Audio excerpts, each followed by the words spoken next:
Hey, Ollie. Hello, everyone.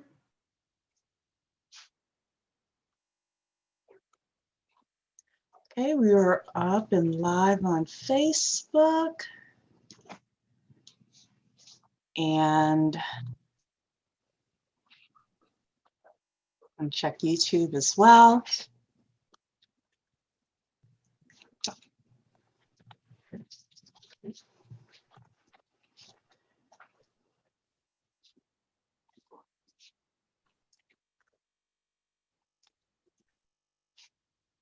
Okay.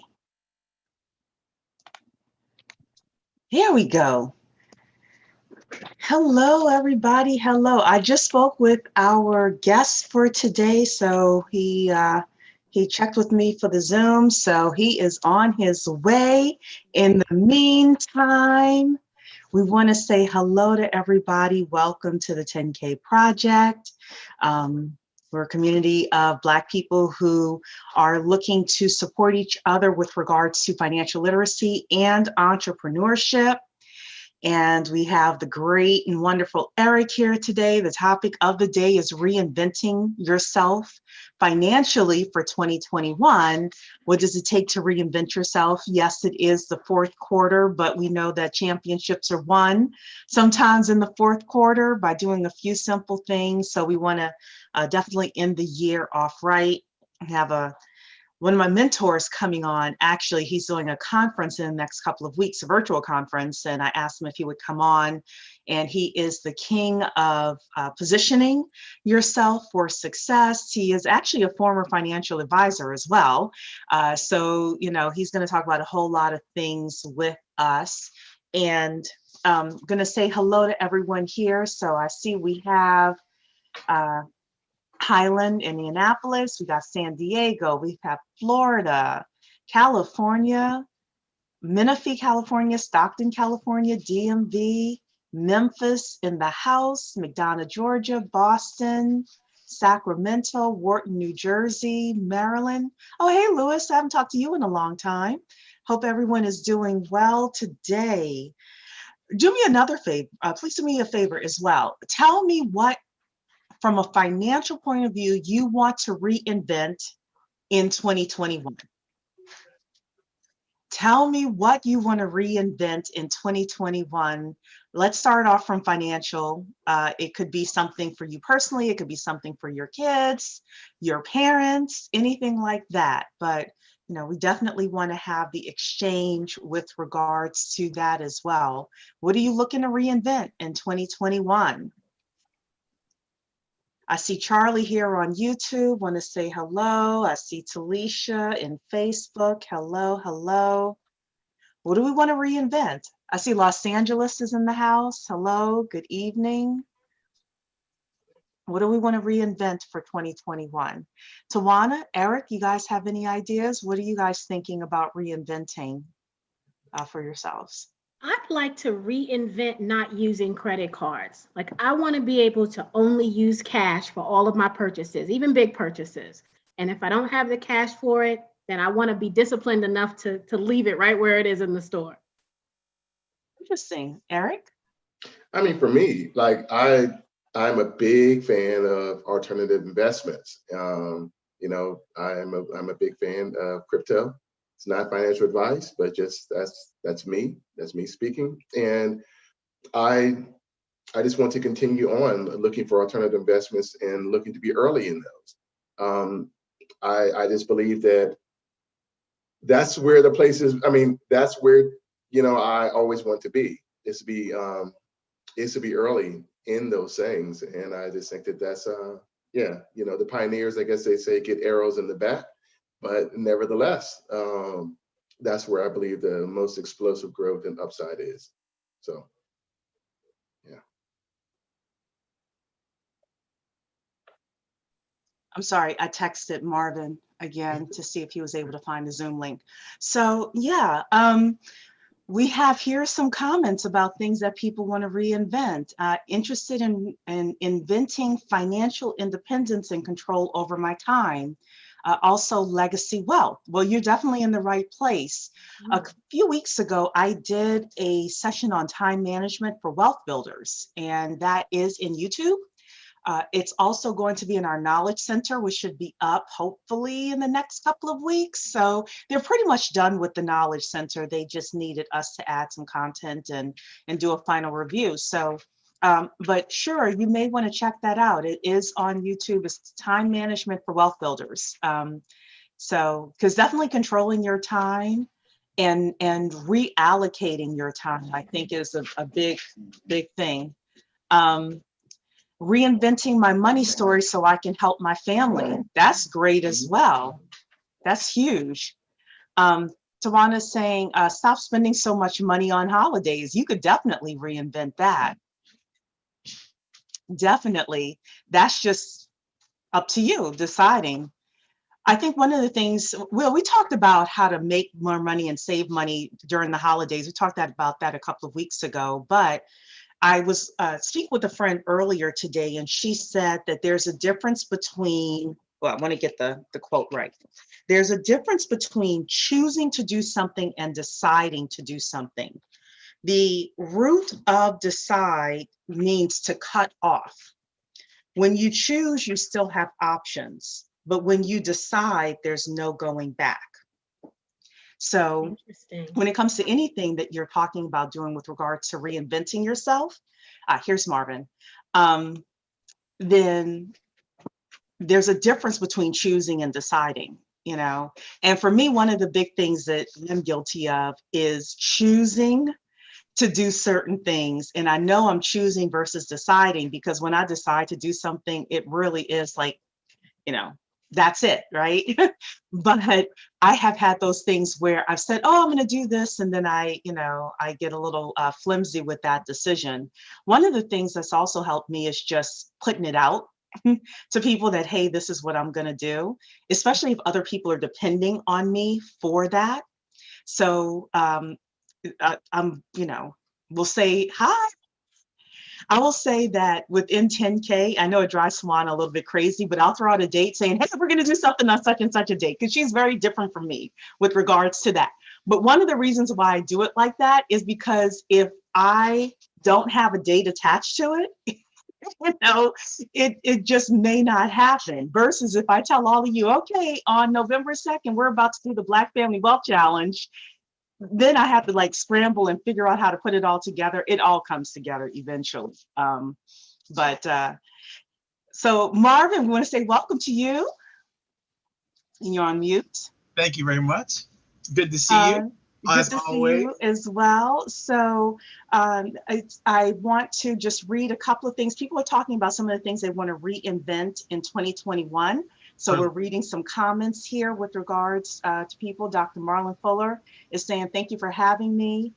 This is Doc Fuller with coolkids.org. Yes, I want to bring you on as well, Marlon. So I'm going to make a note and make sure to bring you up at about 6:45 so that we could talk about your program as well. Because Dr. Fuller has something great going on. Chris is saying reinventing several streams of income. That's a great thing to reinvent for 2021. Percy is saying the discipline to support one another for real, not just saying it. Ooh, that's a good one too. Anderson is saying he wants to reinvent the work week from 5 days to 4.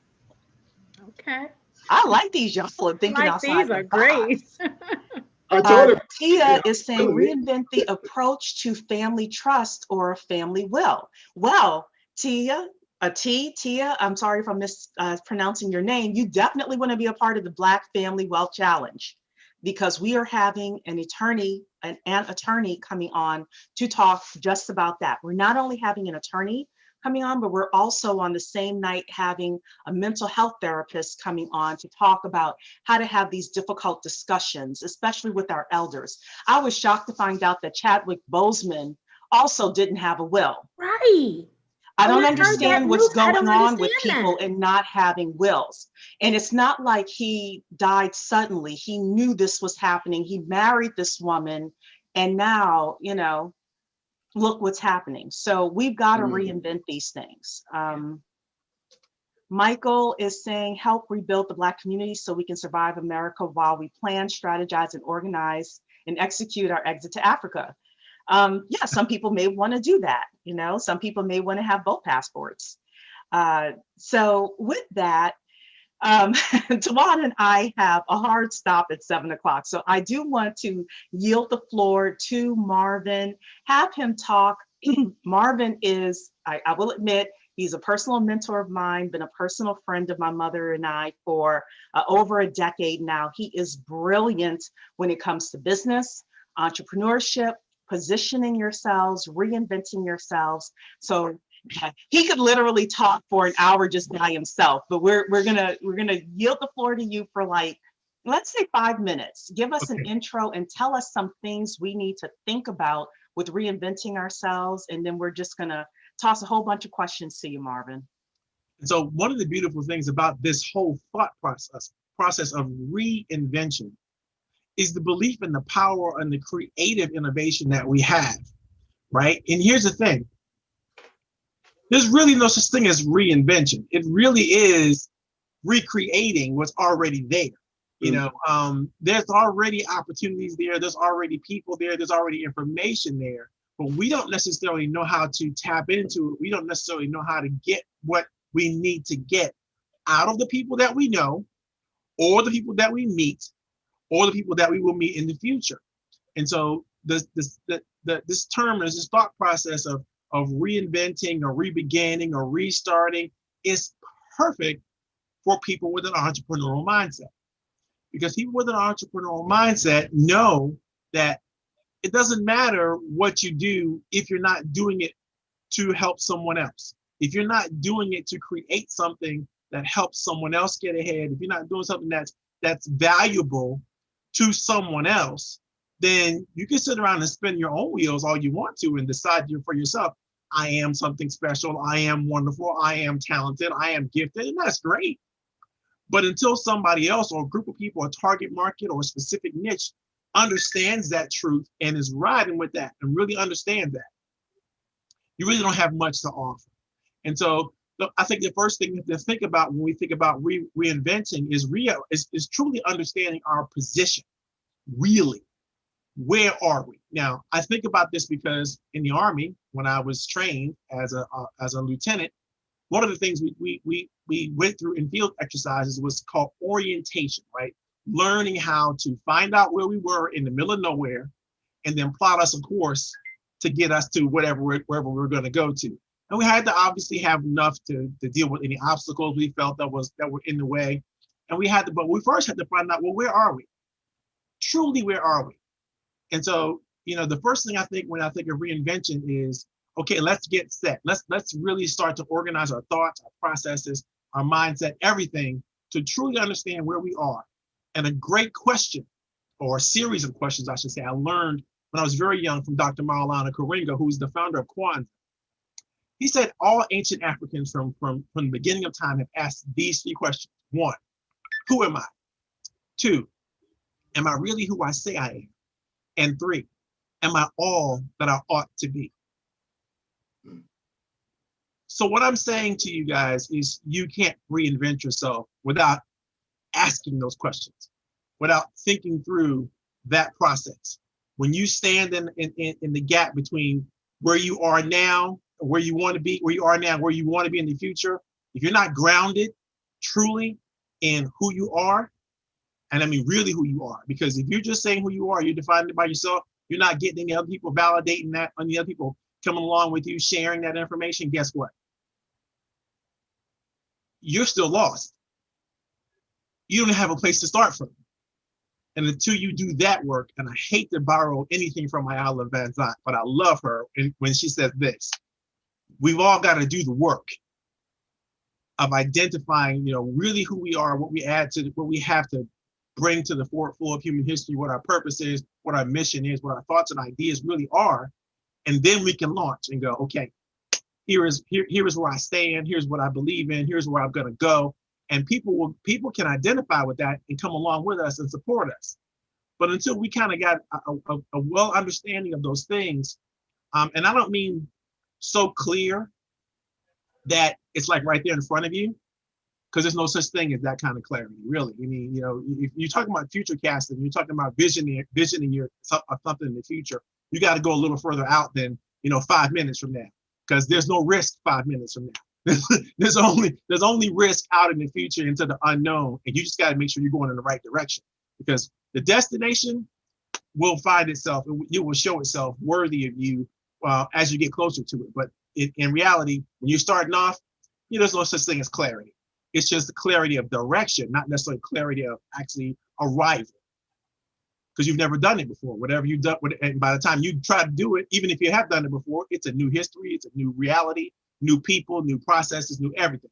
And so this whole reinvention thing is quite possible. It's so exciting, but you got to be bold. You got to be courageous. You got to be willing to go out there to a land that you have never seen before, in a place that you can only imagine, and bring people with you, because you can't do it by yourself.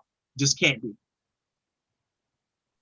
That's very interesting you mentioned that, because I do believe that wealth is a team sport.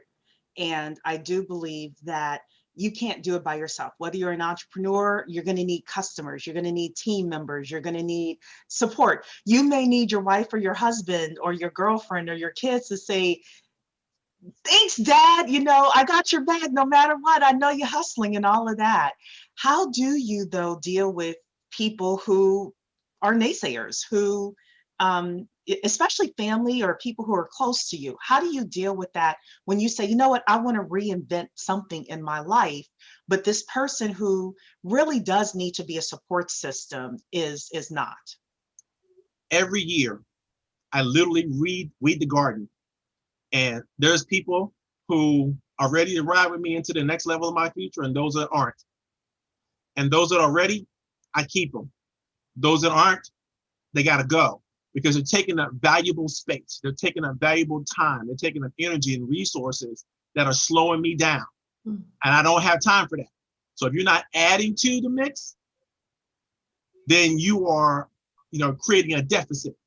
And back in my days when I was a financial advisor, I would always counsel all of my customers and clients, and 80% were women. I would say, listen, when you decide you want to get married, you're marrying an asset or you're marrying a liability. All right. There is no difference. You need to think about that. It's an asset or a liability. An asset's going to move you forward. A liability is going to slow you down, move you backwards, and you're going to have to fix that. So if you're getting a fixer-upper, you need to know what that is, and you need to be able to know you got the tools and the strategy and the resources. You're going to need some other people to help you fix this person up, because they ain't ready. And so you need to make sure, and I used to tell them all the time, like, listen, before you decide to say I do, let's just go over some financial stuff. Let's just make sure we got all our ducks in a row. Let's make sure we know what his or her ducks are and all that kind of stuff. And we can figure out how to work together on this, because you're not alone in this thing. When you call somebody a financial advisor, then they're part of your team.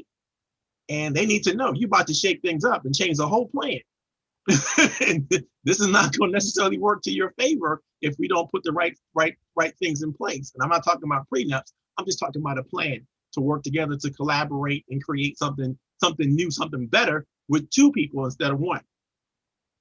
So you have a beautiful wife, Kimberly. She's gorgeous, everybody. Love her. Right. How do, because she's not an entrepreneur, Right. at least not full-time. I don't know if she's doing, she does her photography, I remember. But you are a full-time entrepreneur. Yes. How do you, and you've been married for over 20 years, right? 25 years. 25 years. December, yep. So how do you, and you also have a beautiful daughter as well. They're a lovely family, right? Right. How do you keep your wife, though, on the same page with you? Because entrepreneurship, and also being the head of the household, you know, being the man of the house, how do you, what are some of the things that you do in order to keep your family, you know, together, and especially again with the financial piece of it, right. Keep you and Kimberly on the same page and all of that stuff? So first of all, everybody who benefits from anything and everything I do is a stakeholder. All right. I consider everybody who benefits in even the slightest way from anything I do a stakeholder. And so for my stakeholder, I am a servant leader. And it's my job to be as authentic and as altruistic and as open and visible and a part of their lives as I possibly can. And I make sure that I don't do anything that's outside of our stakeholder agreement, right? And I know I'm using those terms that, for those of us in the corporate world and those of us in the financial world may understand that. But in reality, all that is an understanding that we're in this thing together. And everybody brings resources to the table, no matter what your role is or your title is. Everybody brings resources to the table. So we all have to figure out where we're going to bring to the table. And we ask the question, the same questions I just gave you guys earlier. Every year we sit down as a unit and go, who are we? Are we really who we say we are? And are we all that we ought to be? And then we work together collaboratively to make that a better position for next year. Where do we want to be next year? Where do we want to be 5 years from now? Who do we want to be 6, 10, 20 out in the future in the destination? And it was funny you mentioned this because I was just talking to my daughter recently. And one of the things we always do, I used to always do with her when she was growing up, is I take her out every week, just me and her, daddy-daughter time, once a week. And I would ask her a question every single time. How's daddy doing? Am I the best daddy ever? How can I be better? Just because I want to be the best dad ever, right? I want to be better last year than I was next year than I was last year, right? And so I have to continually, consistently check in and reevaluate and be willing to make adjustments. There's no kind of leader who can't make adjustments to the play. Come on now. The playbook you might have wrote a playbook, you might have a nice plan, but you got to be willing to adjust. You have to call in a new play every here and there. You got to be, and if you don't know information, you got to be willing to go out and get it from someplace else. Because you don't have time. You can't fumble the ball. This one, I got one kid, right? I can't fumble the ball here. I can't mess this up. My whole legacy's out the door if I mess this up. And that's what's all about for me, right? So I keep my stakeholders happy, and they allow me to stay happy too. So we in this thing together. This whole Western thought process that if it is to be, it's up to me, or it's all my way or no other way. That's just bad thinking that especially Black people, we cannot afford it. We just can't. So I'm gonna get off my pulpit now. I'm sorry. No, you're in your pulpit. You're getting a whole lot of amens in the chat. That's good. Sandra's saying my daddy used to ask the same question. So That's she has wonderful. her smile there. Yes, yes. And, one of the things, so my father has passed, but I might even get to start asking my mother, even though she's quite vocal of what she wants, what would make her happy. But some of us maybe need to ask that of our parents too, not just our kids, Every stakeholder. Yeah, every stakeholder. Yeah. So I have one final question, and then I'm going to toss it over to my co-host here. And that is, we are starting the Black Family Wealth Challenge on November 2nd. And the whole idea is for us to get our families together and potentially, if we choose to, start something called a family bank, which is an entity that allows people within the family to put their money together so that when the family needs loans or the family wants to invest in certain things, they don't have to go to a real bank and beg people for it. They have money within the family bank. Mm-hmm. So Thanksgiving is coming up, Christmas, Kwanzaa, etc. What do you think people, and we're talking about this whole reinvention thing, right? We're reinventing our finances, and hopefully we're also reinventing our families. What do you think families should be discussing, during Thanksgiving, during Christmas, with this whole understanding of, this Black Family Wealth Challenge, especially because you used to be a financial advisor, so you've seen that piece of it. And not just thinking traditional families, thinking, non-traditional families. Some people have stepchildren. Some people are not married. Some people are in alternative relationships, or they're just single, period. What are your thoughts with regards to some of the conversations that need to be happening, though, around the tables? So, I'm a big believer in something Dr. Stephen Covey taught me many, many years ago is begin with the end in mind. And every family is a collective unit that if you gather all the strengths and all the talents and all the abilities of that family, it has a trajectory that's going to take that family into the future, whatever the vision for that is. And collectively, you need to come up with that vision. And that vision is going to require an investment of time, of money, of other resources, talent, whatever you got, right? I call it the 3 T's, time, talent, treasure, right? If you got those 3 things, you got to figure out what they are, and you got to figure out how you're going to invest in this family unit and its forward flow. And so, so a part of banking is not just money, it's trust. That's why I used to call banks and trusts, right? Not just because of the trust document, but because of the faith and the hope that people place in the entity, right? So an entity that doesn't have any vision, how do you trust that, right? So you got to go back to, okay, who are we? What are we trying to be as a family unit? What does that mean to us? And what are we going to invest in individually? And how are we going to increase that investment over time? Because just one of the biggest things I think is important. Like, for instance, you are a genius when it comes to small business finance, right? You went to school for it, you studied it, and you continue to hone that craft. The largest beneficiaries of that are those of us who get to play with you, right? Those of us who get to sit down with you, those who get to discuss, whoever you are willing to spend your time with talking about your expertise is a beneficiary of your knowledge and your talent and your abilities, right? That's a gift you're giving. Every time you share it, every time you open your mouth or open a book or shit, whatever, however you impart that wisdom, you are giving, you are investing in somebody else. Now, what are they doing with that investment? If they don't take that investment for what it's worth and use it, then they have mismanaged your gift. And everybody has that potential. Everybody was born with something special, something purposeful to deliver to this universe. And it is our families, it's our communities that are supposed to help us nurture that gift and move that forward to something meaningful for the community. And so if we're not doing that, then I think we're slacking. And we gotta help each other figure it out. If you don't know what your gift is, then you need to be working with your people and trying to have them help you figure it out so you can make that investment into the family. Because guess what? That could grow the family in directions where it's untold. Mm-hmm. What is potential worth? How do we put a value on that? What if you become the greatest financial guru that ever existed in the Black community? And we just say, no, we don't want to play with Cherie. Oh, we ain't got time for that. How stupid will we be for not paying attention, at least, to the effort, that people are trying to put up? So I think that's what we got to do better. We don't do that very well.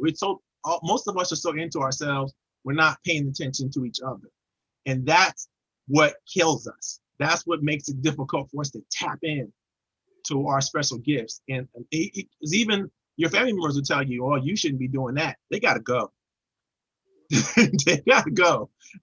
Because, between you and God, who created you, they know what, you two know what you're up to, right? So it's the key is to help everybody else figure that out too, so they can get on board, because your destiny has been predetermined. But that's where I sit. All right. So Tawana, Dr. Keisha, Eric, I'm going to open it up to the 3 of you. I'd love to jump in. So first of all, Marvin, thank you so much for being here to talk to us.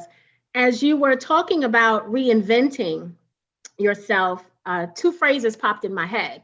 I thought about, people who are set in their ways, and then I thought about people who get in their own way. Mm-hmm. And as I was thinking about that, I was recalling, it takes like 30 days to establish a new habit. So for people who are set in their ways, how long could this reinvention process take, and what steps do they need to take to kind of pace themselves as not to be discouraged, is my first question. And then my second question would be, are you ever too old to reinvent yourself? Is there an age out limit? So my first response to your thought process was like, give me number 2 every time. Give me that person that's getting into good trouble all the time. Give me that person who's trying, who's bumping in, who's failing, who's failing forward. I want that person. The person that's set in their ways, they're done.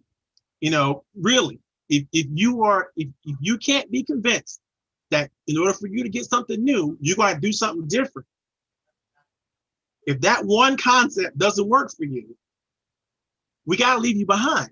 You know, I'll slow down so that you can keep up, but I'm not going to stop because you want to stop.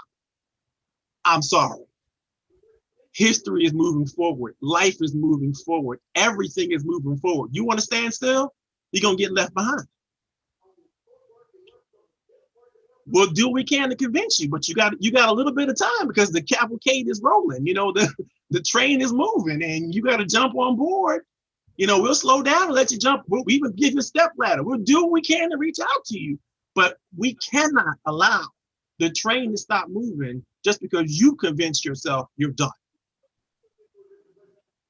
I got to respect your wishes. You want to stay there? You stay right there. This train is moving forward. You understand? I love that. I love that. Now, if you're a child, that's different. Right. If you're a child, I'm gonna grab you and you coming on this train, whether you want to or not. But if you grown, and I'm not saying there's an age to grown, by the way. You could, because a lot of people are 30-year-old teenagers, right? So if you're not quite grown yet, we're gonna drag you along. But if you grown, you've looked over, you've seen the mountaintop, you've looked at it, you decide you don't want to go there, we gotta leave you. And I don't like it, but you know, because again, we only have capacity for people who want to come, people who want to move forward. The vision has to be big enough to include a lot of people, but you know, there's some people who just are not gonna be ready, and we gotta bless them and forgive them and move on because we ain't got time. Right. They say time waits for no man. It doesn't, you know. So if things are moving forward, you know what I'm saying? And the question is, like right now, we know technology is moving forward. We know that 5G is here and it's only going to get better, right? We know that COVID-19 is real, it's happening. For everybody want to sit down and wait and think we're going to get back to business as usual, you're going to be left behind. And the biggest example I can give you guys, I remember my grandmother, she had this rotary phone. One phone with a long cord went all throughout the house, rotary phone, right? And we had the great idea that we were going to modernize her life and get her a push button phone with the big number so she could see it and she can check her answer machine or answer messages. And guess what happened? We never got a call from grandma ever again. She was thankful and appreciative. But her answer was, baby, you know, I don't know how to use that thing. I said, grandma, I'll teach you. Don't you worry about it. I don't need it. If somebody calls me, then I'll just pick it up. So what are we gonna do? We're gonna force her? Right. We should have left the rotary phone. We tried to drag her forward.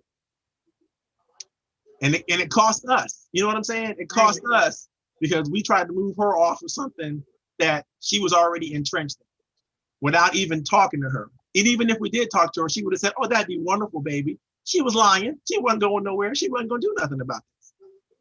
But she wanted to be kind and cordial and courteous, which we're all taught, right? Instead of the truth, like, you know what? Don't do that for me. That's going to be wasting your time and money.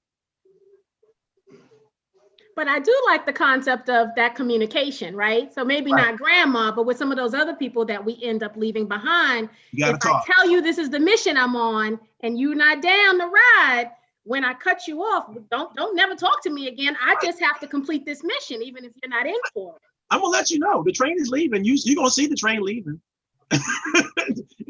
Yeah. I'll wave bye-bye to you. So, you know, we got good communication. You know, we'll make sure that you know what's going on. I don't want to leave you in the dark and be like, what? I can't believe he left me. You might feel that way, but I gave you many opportunities to get on. So, and that's one of the interesting things as well that I've noticed is a lot of times people are waiting to see if the train is actually going to move before they get on. But once the train starts moving, believe me, they will make sure they will be running behind the train, like, oh wait, but don't forget about me. So I've started and initiated a lot of things, and what I noticed is you need about 2 or 3 good people that are going to be your pioneers, and then everyone else comes in when the train starts moving. When they see, for example, for the family bank, you buy your first asset, and then you're talking about it at the family reunion, and everyone's like, wait, what are you doing? Let me come in and find out, right? I can get it, tell me. Right. Well, even though we told you, Right. We told you, but all of a sudden it's new to you, and all of a sudden you're getting it. Right. And I factor that in to anything that I do. And I think with the Family Bank Challenge that we're going to have, the Family Wealth Challenge starting November 2nd, we'll let everybody know how to get involved with it. But that's one of the things we're going to talk about is the people that you need around you. And there are different types of people that are going to come in and out of the family bank. And you know who really brought that to our attention was the Cook family. So for those of you who don't know, because I did see Melanice, I hope I'm saying your name right, asked about being new to the group. So I am going to take a minute and explain to you what the 10K project is, what we're ultimately doing, etc.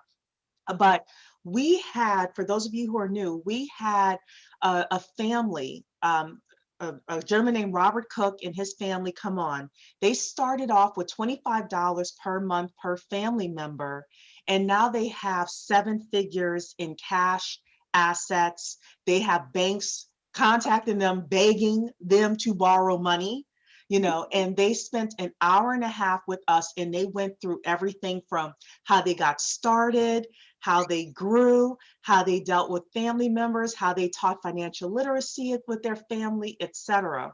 And we've decided to take their information. We asked Robert to write a book. He said he's too busy for that. But we want to take what they've done as inspiration and say, you know what? Let's do this for our families too. So that's where the Family Bank Challenge is coming in.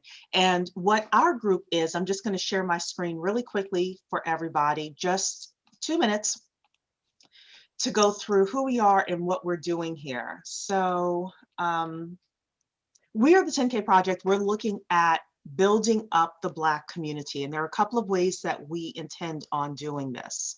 So Eric Spence, who's here, who brought a study to our attention called the 3.5% rule. And the original study talked about how social change happens in a country. And researchers found when 3.5% of a community got together for a specific social change, then that social change happened within the country.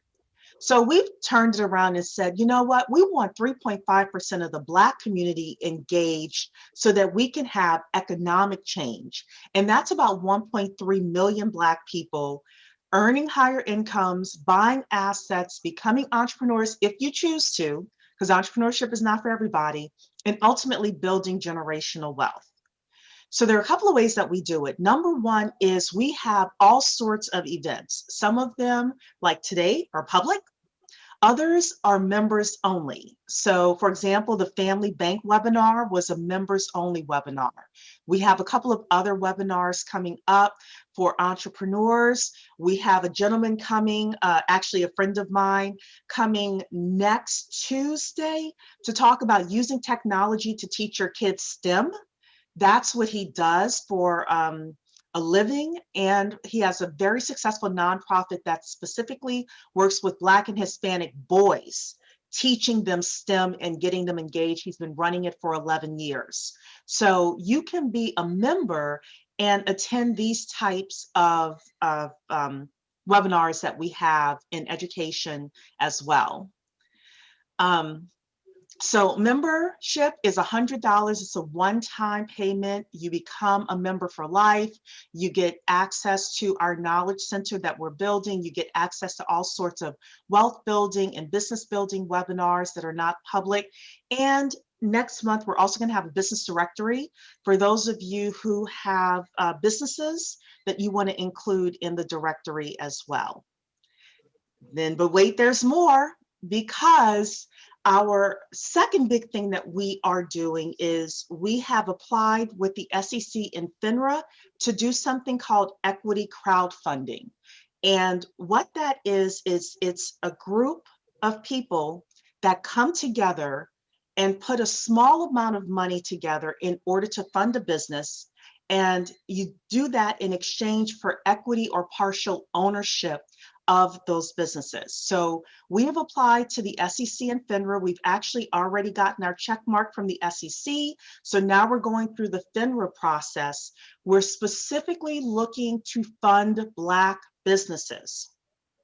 And when 10,000 everyday people come together, put in $100 each into a business, that's $1 million. The community can start funding its own businesses, profiting from its own innovation, creating jobs, and building Black wealth.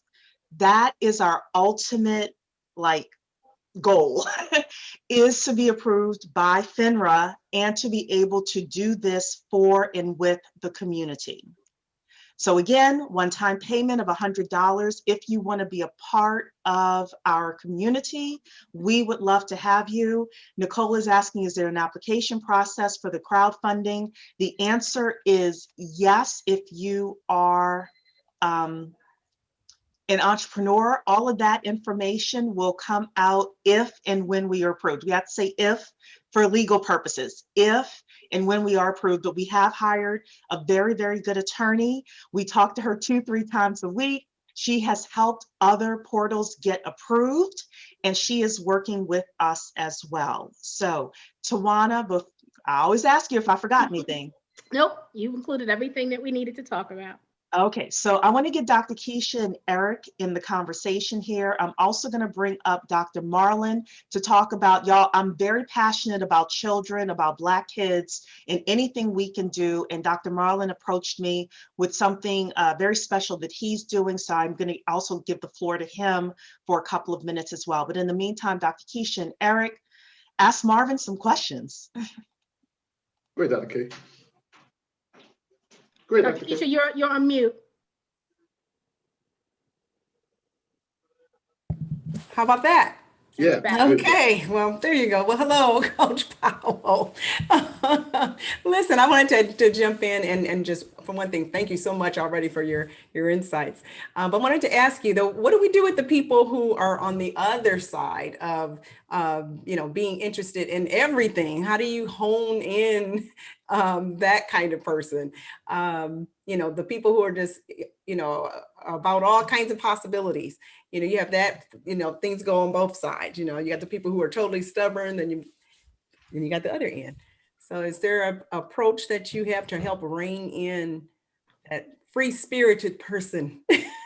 So there's really, in terms of vision, yes, that's why vision is not a specific place. Vision is a destiny. Vision is a direction, right? And as long as people are going in that direction, they can stay on the train. When they want to get off and go in another direction, because they've ridden far enough, with their situation, they've contributed, they've been a part of it, and it's time for them to go off in their direction, they need to go off in their direction. There's some people who want to take it all the way to the end, and there's some people who they want to try some new stuff and go involve in another direction. They got to be willing to, got to be able to do that. Because too much, I've seen too many organizations and too many things get started, and people are all like, well, everybody's excited and everybody's trying to go and everybody gets on and everybody starts. And then people start waiting, going, wait, time out. I got this going on. I really do. I'm thinking about this over here and I'm thinking about that over here. And then people make them feel guilty for, having some other thoughts or wanting to go in a different direction. And we simply can't afford to do that to each other.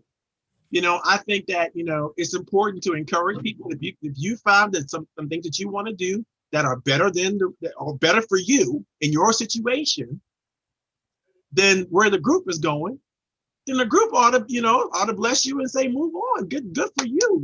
Go do your thing. If we're still in the neighborhood when you decide to come around, you can get back on the bus. But if not, you know, maybe there's a second bus coming behind us that you can catch, that you can come to, you can jump on. Or maybe there's a partnership, you know, Right. that could be born out of something. Yeah. Exactly. So, you know, I think that we have to be better at communicating vision. Really, where is that vision taking us? And what are the benefits of that? And one of the things I try to teach all my clients and everybody I work with is something I call benefit speak, right? To say, for instance, and I'm just going to use you guys as an example, to say we want to get to Black wealth, well, what does that look like? What are we going to be able to be, do, and have once we have Black wealth? Because that's really the vision. The Black wealth part, it all means something different to all of us, right? But until you can when you can articulate that as a group, as a team, people are gonna, oh, wait a minute. We mean when we get there, we all gonna be able to go to Rome. We all gonna be able to go to Paris. We all gonna be able to go to Africa. We all gonna be able to take a trip to whatever that is. Or we gonna buy a plane, or we gonna buy airline industry. What are we gonna do as a Black wealth unit? What's the vision here? Because if we don't have a thought process that's exciting, that's interesting, then as soon as we get started, it's going to be drudgery.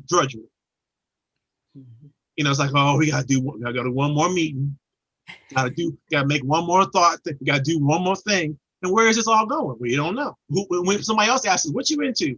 We into Black wealth. Everybody's into Black wealth. So what? Where is that taking you? What is the vision? Because the vision is where the passion is. Okay. You know, for everybody else. You guys have a vision of what that is for you. But you need to articulate that so that everybody else can go, yeah. I see where they're going with this. You know, and the vision could be what we're not going to tolerate anymore. You know, it could be like, oh, once we get here, we won't ever have to be unemployed again. I like that too. Once we get here, we won't ever have to worry about health care again. You know, I don't know, but, you know, articulating those things, those benefits of being in that vision, man, that to me, you know, and because I'm a left brain kind of person, right? So I'm very logical, but I'm also understanding that you got to be creative too. You got to get that active part of your brain where, you know, it's holistic and it's spiritual and it's vibrant. And if you don't get that going, especially in the Black community, you lost. Because we like touchy-feely, soulful people. You know, we are. You know, we are. You can't bring it to us and it's just logic and linear. That's gonna last just a few minutes. Because if we can't get our groove on and we can't feel it, we done. We done. That's true. Agreed. Eric, and then we really do have a hard stop at 7. So Eric, I want to give you a chance to ask a question. I want to give Dr. Marlin a chance to speak, and we're going to wrap it up. I'm so sorry we have to run, but we have a very important meeting. I promise, guys, I'll be quick. I'm sorry. No. It's going to be real quick because I'm asking something. It's just I had this already set up. So Eric, go ahead. Yeah, you know what, Marvin, I was going to ask you, hey, because stories are really helpful because we're able to see ourselves in stories. Absolutely. Like, do you have any success stories? It'd be someone that you personally dealt with or whatever, and how they reinvented themselves financially that you could tell us? Tons. And just real quick though, this is one of my favorite. I remember my days when I was a financial advisor. An older Jewish person called me and said, listen, Marv, I want you to come over. I want you to write a life insurance policy for $500,000 for my son. And I said, time out, because I smelled some fraud coming down the bike. I was like, wait a minute, why do you want a $500,000 policy on your son? The only person want that, a person trying to off their son. Like, what are we doing? And so immediately I was like, I was alarmed. And he said, no, don't worry. I got a good business reason for it. I said, what are you talking about? And he said, listen, my wife and I are going to take $500,000 out of our retirement accounts that we were planning to pass on to our children anyway. And we're going to give it to our son for him to start a business. But I want to make sure that money comes back into my legacy no matter what. And so I'm gonna get this life insurance policy for him. So in case something goes wrong, he gonna pay the premium, but if something goes wrong, we getting that money back. We're gonna be the beneficiaries of that policy. And my life changed. Blown. Yeah, mind blown. Moment, wow. because I realized the power of legacy and what it could do if we start thinking legacy minded. And that young man, not only did he get that policy, because that was his promise to his father for this money, he knew that, you know, if he failed in this business, it wasn't going to negatively impact the legacy of his family that his father had planned. So he was going to be okay with it. And imagine starting a business with somebody else's money, knowing that even if you try your best, but even if you fail, it wasn't going to negatively impact them. They weren't going to be coming after you in the bankruptcy court trying to figure out how they can squeeze their last asset from you or whatever. That's what legacy can do. And that to me started, and because I studied African American studies, sociology, and economics. So I got 3 degrees, and 3 undergraduate degrees. Don't ask me why an idiot does something like that. I could have been Dr. Lakeisha right now. You know, I don't know. Anyway, the whole situation, though, I realized that our people just don't understand the power of money, how to do what we need to do with money, and how to make it multiply, and how do we work with it so that we can so it works for us instead of us working for it. That's really what it's all about. Leverage. Right. Hey, that's deep. That was deep. Yeah, that was good. So Dr. Marlon, hello, welcome. Hello, thanks for having me. Absolutely. So you reached out to me about your program, and I was so inspired that I said, you know, come on and talk about it. So we're going to give you the floor for 2 minutes. Why don't you tell everyone what you're doing? Yeah, so I'll start with my background. I'm a pharmacist by training, an inventor, entrepreneur, and I do a lot of mentorship. I grew up in the inner city, grew up poor. I made it out to the other side, and I realized that there's certain principles that we just don't have in the inner cities, right? And so they say, as you rise, raise others. And so that's really been my whole philosophy. So about 5 years ago, my wife and I, we started a nonprofit, coolkids.org, and really the whole focus is to impact the financial gap as well as the educational gap in our communities. So we do enrichment online for math and reading, typing, but here recently we started a financial literacy program. And my kids have been trading stocks, and I have 4 kids, ages 4 through 21. They've been trading stocks for probably 3 or 4 years now, my young kids. They pick their own stocks through stockpile.com. And so we're trying to teach them about all of these different principles. And so we have a group of friends of ours. We formed a group, and I know you all are talking about something similar. We call it the Black Investment Group, BIG. Shout out to the Notorious. So we call it the BIG.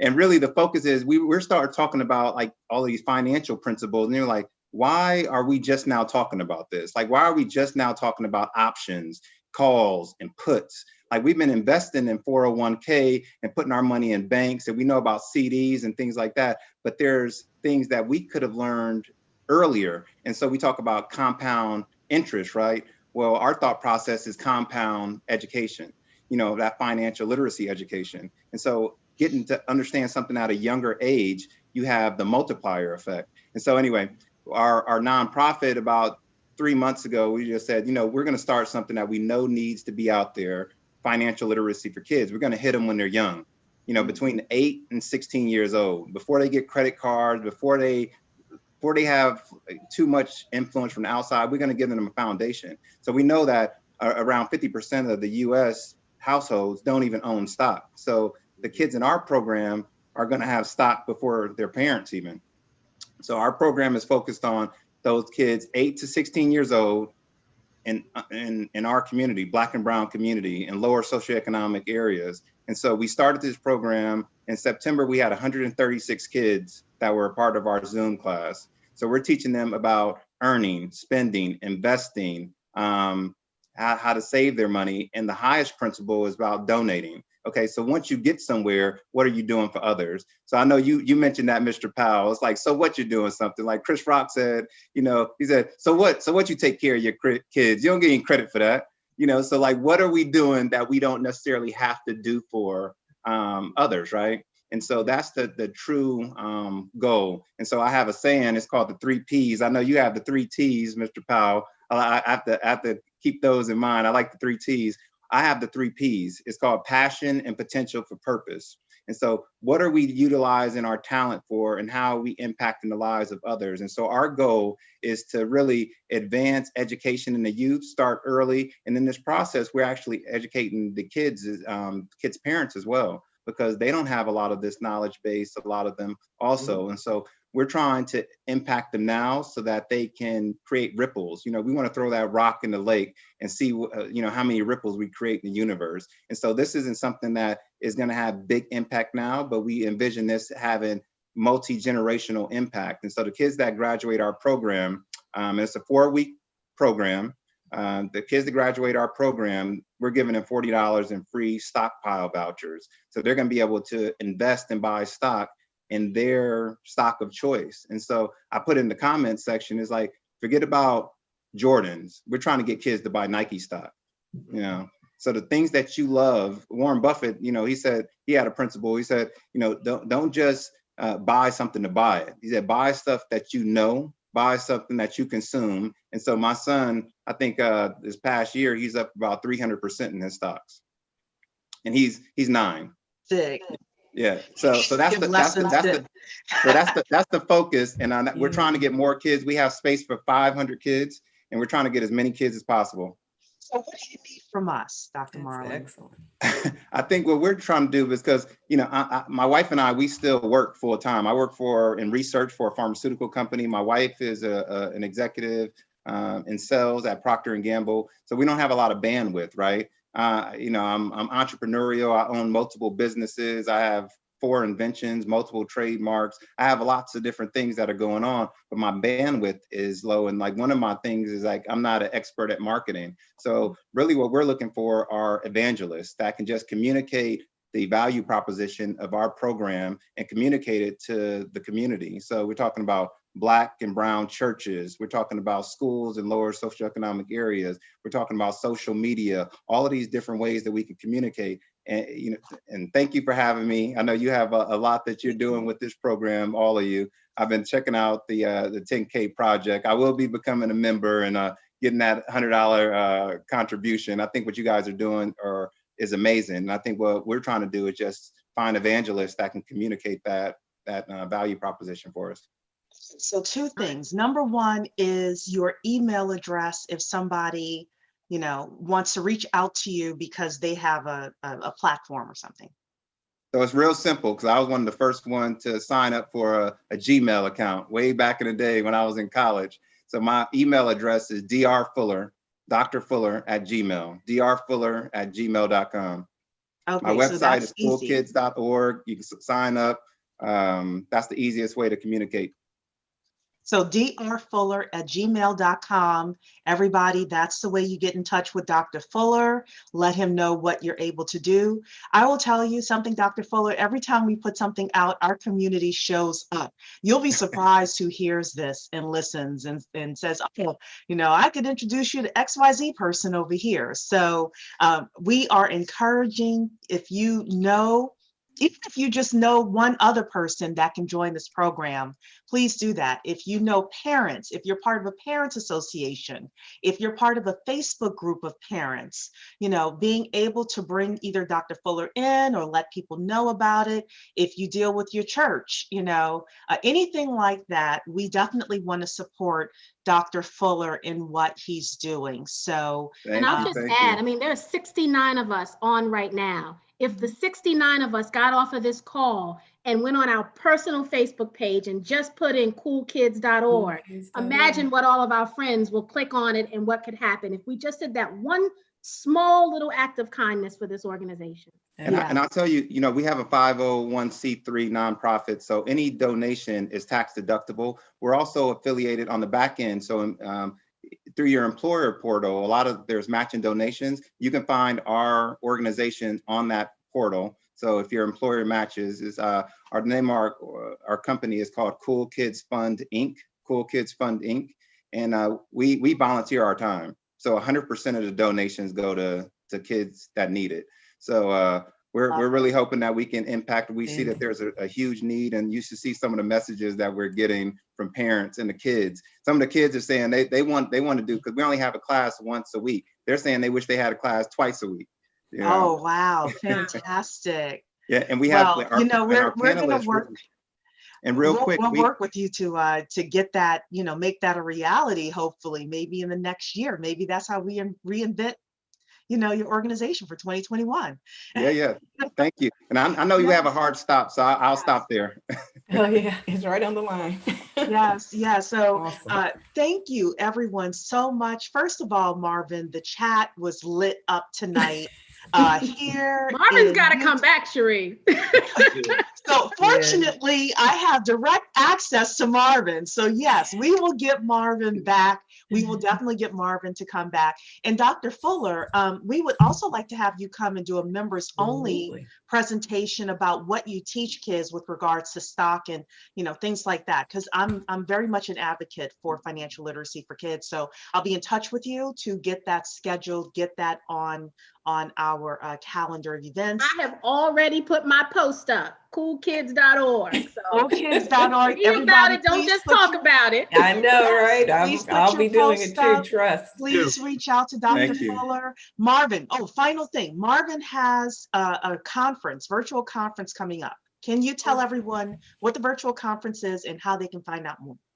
So really quickly, I put this together because I was tired of the statistics against the Black community, Latino community, the small business community, dealing with COVID and all the different things that we're dealing with right now. And I put together a conference to help professionals find each other, to help professionals create support, create mechanisms that they can build quality relationships, that they can do stuff together and not have to depend on anybody else. No government intervention, no anything, because the talent we have, it's just that we don't have the ability to share that talent with each other. And so that's what this conference is all about, coming up on October 31st. I'm calling it the Leverage Up Conference because we all have the ability to work together collectively. They say many hands make for lightweight, right? So that's what leverage is all about, trying to figure out how we can create leverage amongst each other and with each other, with each other's talents and gifts, and create something magical.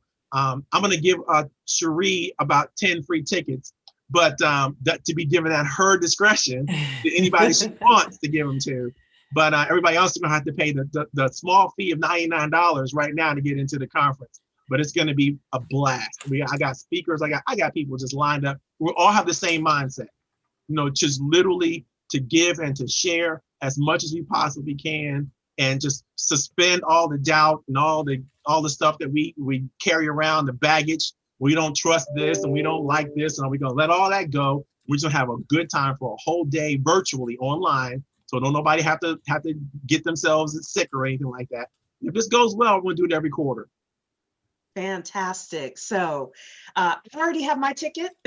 So we will have people email us if you are interested. Now, if you email me and tell me you're interested, you got to show up, because we don't want to waste these 10 tickets. But info@the10kproject.com, info@the10kproject.com. Tell me why you want to come, and you got to be committed. Oh, you got to decide. That means cut off, right? You got to decide that you are going to this and that you're going to be in the building for you to get that free ticket. And thank you so much, Marvin. Thank you so much, Dr. Fuller, so much, my other co-hosts here. Thank you to everybody for being here tonight. And we will see you on the next webinar. Take care, everybody. Bye-bye. Have a good night, everybody.